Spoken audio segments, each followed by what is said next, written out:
formidable people for the first time, you often can't tell how capable they are. You might even think they seem a bit weak. They speak slowly, they take their time with tasks, and they are unfailingly polite, almost as if anyone could take advantage of them. But as you spend more time with them, you realize something that sends a chill down your spine. They never make a wrong move. When others crash and burn, they remain perfectly stable.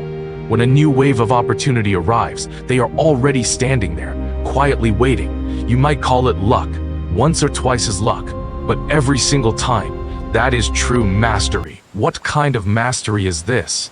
2,500 years ago, Lao Tzu explained the profound skill of these masters of the Tao in just one passage. In chapter 15 of the Tao Te Ching, Lao Tzu says, "The ancient masters of the Tao were subtle, mysterious, profound, and deeply unsearchable." This means you simply cannot see through a true master, not because they are deliberately playing tricks, but because their level of existence has surpassed your range of perception. It's like looking at a mountain 5 miles away with severe nearsightedness. You say the mountain doesn't exist. The mountain is always there. Your vision just isn't strong enough. Lao Tzu continues, "Because they cannot be fully known, I can only force myself to describe their appearance. Since these people are unimaginably deep, he can only paint a rough portrait to describe their state of being." Lao Tzu then fires off 7 consecutive metaphors, describing the 7 states of a master who follows the natural order. Let's look at them one by one. Yi, cautious, like crossing a winter stream. Yu xi, 若冬涉川. Yu means hesitant, deliberate, and cautious. He says their approach to action is like crossing a frozen river in winter.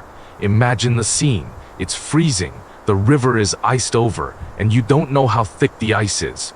You step on it, maybe you're fine, or maybe it cracks and you fall in. So how do you walk? With extreme caution, you test the ice with your toe. Listen to the sound, feel the weight distribution, and only shift your center of gravity when you are certain it is safe. This state might look timid, but it is a sober, awake kind of timidness.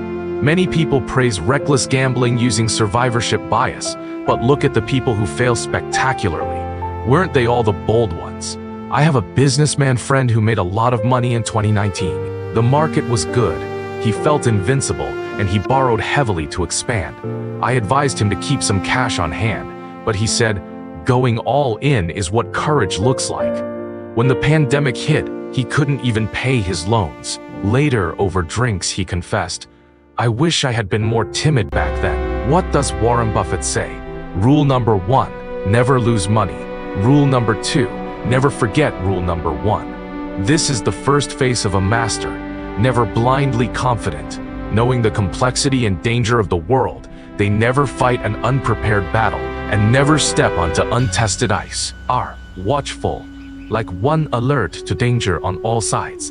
游戏若为四邻, you means vigilant and alert. A master moves through the world constantly aware, as if afraid to disturb the neighbors on all sides. Imagine coming home late at night to a dark apartment building. You turn your key gently tiptoeing, terrified of making a sound. Why? Because you know others are around, and your actions ripple outward. This awareness is called a sense of boundaries. Why care about the neighbors? Because human beings are the sum of their social relations. You don't live in a vacuum.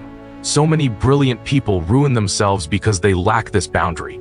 They are highly capable and move fast, but they open their mouths and leave others speechless. They win the argument but lose the people.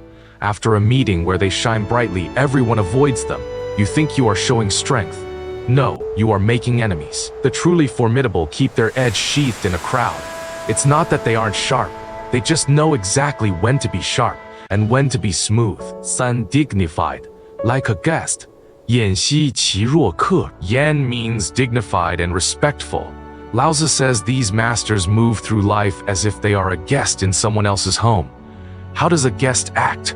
Polite, respectful of the host's rules, observant of the environment, and always proper. They never think, "This is my territory. I can do whatever I want." Have you noticed how people get arrogant when they stay somewhere too long? A new employee is incredibly humble.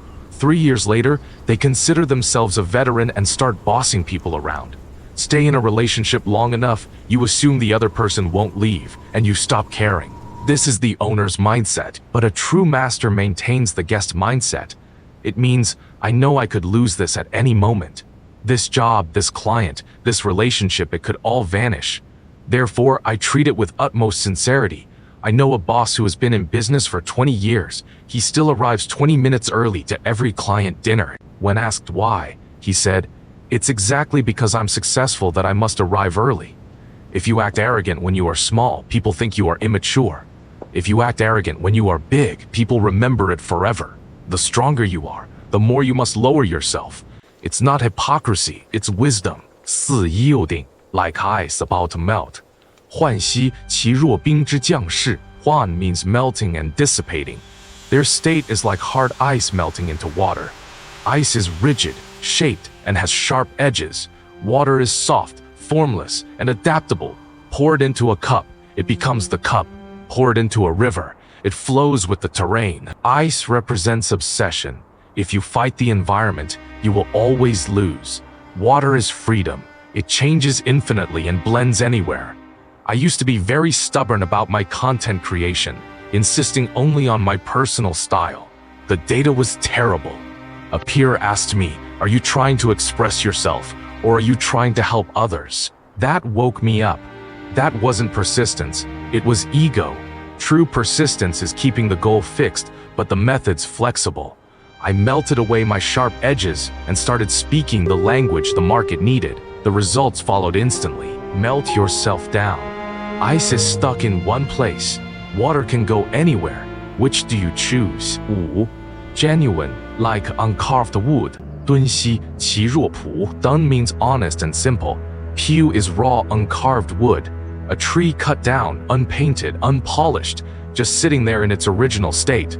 A master forever maintains this simplest, most unadorned state. In simple terms, they don't fake it.